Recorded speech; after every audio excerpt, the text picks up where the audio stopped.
Today I accepted General Stanley McChrystal's resignation as commander of the International Security Assistance Force in Afghanistan. I did so with considerable regret, but also with certainty that it is the right thing for our mission in Afghanistan, for our military, and for our country. I'm also pleased to nominate General Petraeus to take command in Afghanistan, which will allow us to maintain the momentum and leadership that we need to succeed. I don't make this decision based on any difference in policy with General McChrystal, as we are in full agreement about our strategy. Nor do I make this decision out of any sense of personal insult. Stan McChrystal has always shown great courtesy and carried out my orders faithfully. I've got great admiration for him and for his long record of service in uniform. Over the last 9 years, with America fighting wars in Iraq and Afghanistan, he has earned a reputation as one of our nation's finest soldiers. That reputation is founded upon his extraordinary dedication, his deep intelligence, and his love of country. I've relied on his service, particularly in helping to design and lead our new strategy in Afghanistan. So all Americans should be grateful for General McChrystal's remarkable career in uniform. But war is bigger than any one man or woman, whether a private, a general, or a president. And as difficult as it is to lose General McChrystal, I believe that it is the right decision for our national security. The conduct represented in the recently published article does not meet the standard that should be set by a commanding general. It undermines the civilian control of the military that is at the core of our democratic system. And it erodes the trust that's necessary for our team to work together to achieve our objectives in Afghanistan. My multiple responsibilities as Commander-in-Chief led me to this decision. First, I have a responsibility to the extraordinary men and women who are fighting this war, and to the democratic institutions that I've been elected to lead. I've got no greater honor than serving as Commander-in-Chief of our men and women in uniform. And it is my duty to ensure that no diversion complicates the vital mission that they are carrying out. That includes adherence to a strict code of conduct. The strength and greatness of our military is rooted in the fact that this code applies equally to newly enlisted privates and to the general officer who commands them. That allows us to come together as one. That is part of the reason why America has the finest fighting force in the history of the world. It is also true that our democracy depends upon institutions that are stronger than individuals. That includes strict adherence to the military chain of command and respect for civilian control over that chain of command.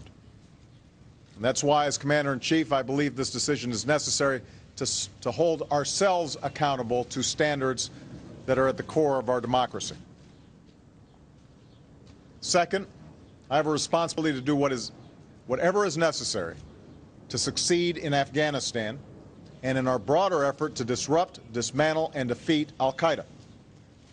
I believe that this mission demands unity of effort across our alliance and across my national security team. And I don't think that we can sustain that unity of effort and achieve our objectives in Afghanistan without making this change. That, too, has guided my decision. I've just told my national security team that now is the time for all of us to come together. Doing so is not an option, but an obligation. I welcome debate among my team, but I won't tolerate division. All of us have personal interests. All of us have opinions. Our politics often fuels conflict. But we have to renew our sense of common purpose and meet our responsibilities to one another and to our troops who are in harm's way and to our country. We need to remember what this is all about. Our nation is at war. We face a very tough fight in Afghanistan. But Americans don't flinch in the face of difficult truths or difficult tasks. We persist and we persevere. We will not tolerate a safe haven for terrorists who want to destroy Afghan society from within and launch attacks against innocent men, women, and children in our country and around the world. So make no mistake, we have a clear goal. We are going to break the Taliban's momentum.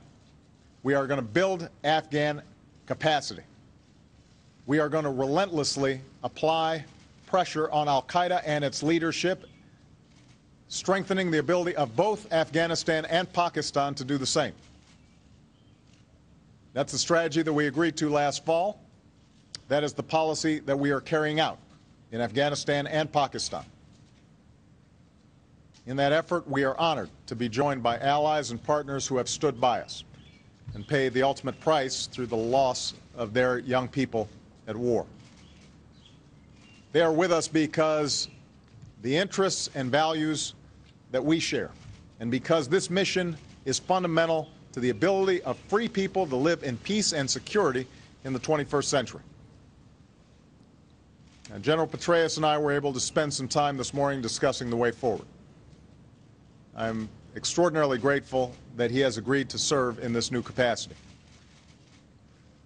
It should be clear to everybody he does so at great personal sacrifice to himself and to his family. And he is setting an extraordinary example of service and patriotism by assuming this difficult post. Let me say to the American people, this is a change in personnel, but it is not a change in policy.